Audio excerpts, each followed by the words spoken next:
অনেক বাচ্চারাই কিন্তু সবজি খেতে চায় না। আজকে সবজি দিয়ে করেছি এমন একটা রেসিপি যেটা বাচ্চারা কেন বড়রাও অনেক পছন্দ করবে। দেখুন একদম রেশা রেশা চিকেনে ভরপুর খুব মজার একটা কাটলেট তৈরি করেছি বিভিন্ন রকম সবজি দিয়ে, যা আপনি বাচ্চা টিফিনে দিতে পারেন অথবা মেহমানকে পরিবেশন করে আপনি হতে পারেন প্রশংসায় পঞ্চমুখ। তো চলুন আর দেরি না করে রেসিপিটা শুরু করা যাক। তো এখানে প্রথমে আমি কড়াইতে তেলে পেঁয়াজ দিয়ে দিলাম। এখানে আমি পেঁয়াজ চপ করে দিয়েছি, সাথে দিয়েছি কিছু কাঁচামরিচ। এখানে আমি কোনো গুঁড়া মরিচ বা গোলমরিচ ইউজ করব না, তাই আমি কাঁচামরিচের মাত্রাটা একটু এখানে বাড়িয়ে দিয়েছি। আপনারা আপনাদের ইচ্ছে মতো দিবেন। তারপরে দিলাম সামান্য আদা রসুন বাটা। আদা রসুন বাটাটা পেঁয়াজের সাথে ভালোভাবে কষিয়ে নিচ্ছি। এটা কষাতে কষাতে এর মধ্যে আমি দিব গরম মশলার পেস্ট, সামান্য বলতে পারেন যে 1 চা চামচের হাফ চা চামচ পরিমাণ।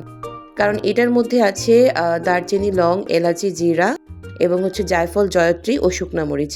তো এই বাটা মশলাটা আমি এর সাথে দিলাম জাস্ট একটু ফ্লেভারের জন্য। তারপরে এর সাথে আমি দিয়ে দিচ্ছি সিদ্ধ করা সবজি। আমি এখানে নিয়েছি ফুলকপি, আলু, গাজর, বরবটি।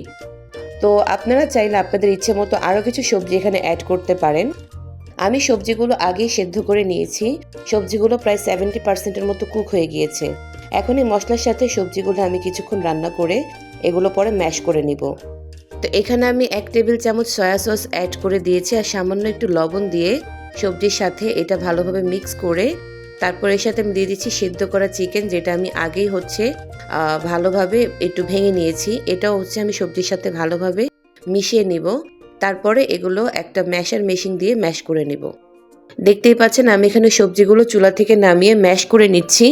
এই ম্যাশটা এইভাবে করতে হবে যেন সবজিগুলো পুরোপুরি একদম বলতে পারেন যে ভর্তা না হয়ে যায়, সবজিগুলো যেন একটু একটু মুখে লাগে।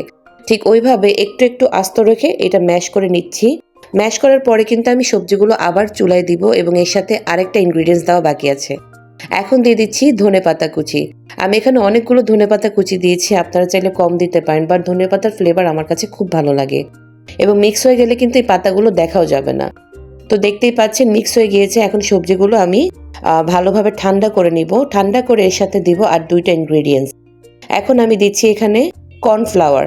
প্রথমে আমি এখানে 3 চা চামচ কর্নফ্লাওয়ার এবং 3 চা চামচ টেম্পুরা পাউডার দিয়েছি, যেন এটা ভালোভাবে মিক্স হয়ে যায় এবং এটা আমি যখন কাটলেটের শেপটা দিব যেন ভেঙে না যায়। যদি আপনাদের কাছে টেম্পুরা পাউডার না থাকে বা কর্নফ্লাওয়ার না থাকে, আপনারা এখানে ময়দাও ইউজ করতে পারবেন, কোনো সমস্যা নেই, বাট এখানে কোনো ডিম ইউজ করার প্রয়োজন নেই। সো আমি দেখতেই পাচ্ছেন এটা ভালোভাবে মিক্স করে নিচ্ছি। এটা ভালোভাবে মিক্স করে এখন আমি এক একটা শেপ দিয়ে কাটলেট তৈরি করে নিব। আপনারা আপনাদের মতো যে কোনো শেপ দিতে পারেন, লম্বা, গোল।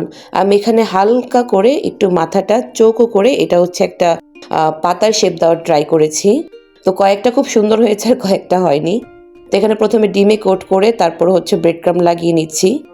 এটা আপনি এইভাবেই ফ্রোজেন করতে পারেন। ফ্রোজেন করে প্রায় আপনি 1 মাসের মতো রেখে খেতে পারবেন। সো আমি এখানে দেখতেই পাচ্ছেন কাটলেট রেডি করে নিয়েছি। কিছু কাটলেট কিন্তু আমি আগেই বানিয়ে ফ্রিজে আধা ঘন্টা আগে একটা প্লেটে ছড়িয়ে রেখে দিয়েছি, যেন ওইটা একটু শক্ত হয়ে যায়। তার এরপরে আমি এগুলো বক্সে রেখে এগুলো আমি ফ্রোজেন করব।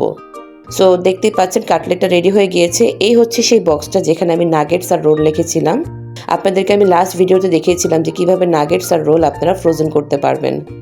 তো আমি এই বক্সের মধ্যে এগুলো রাখবো। তো এই কাটলেটগুলো অলরেডি একটু শক্ত হয়ে গিয়েছে। এখন আমি এগুলো রাখবো। বাচ্চাদের টিফিনে এটা আপনারা ভেজে দিতে পারেন অথবা বাসায় হঠাৎ করে গেস্ট চলে আসলে গেস্টকেও কিন্তু এটা প্রেজেন্ট করতে পারেন। এটা সসের সাথে কিন্তু খেতে দারুণ লাগে। তো এই ছিল আজকের রেসিপি। আমি অলরেডি কিছু ভেজে নিয়েছি। আমার বাচ্চা তো ভীষণ পছন্দ করে খেয়েছে। রেসিপিটা ট্রাই করলে অবশ্যই আমাকে কমেন্ট করে জানাবেন কেমন লেগেছে। পেজটা লাইক করে দিবেন, ভিডিওটা নিচে একটা সুন্দর কমেন্ট করবেন। আল্লাহ হাফিজ।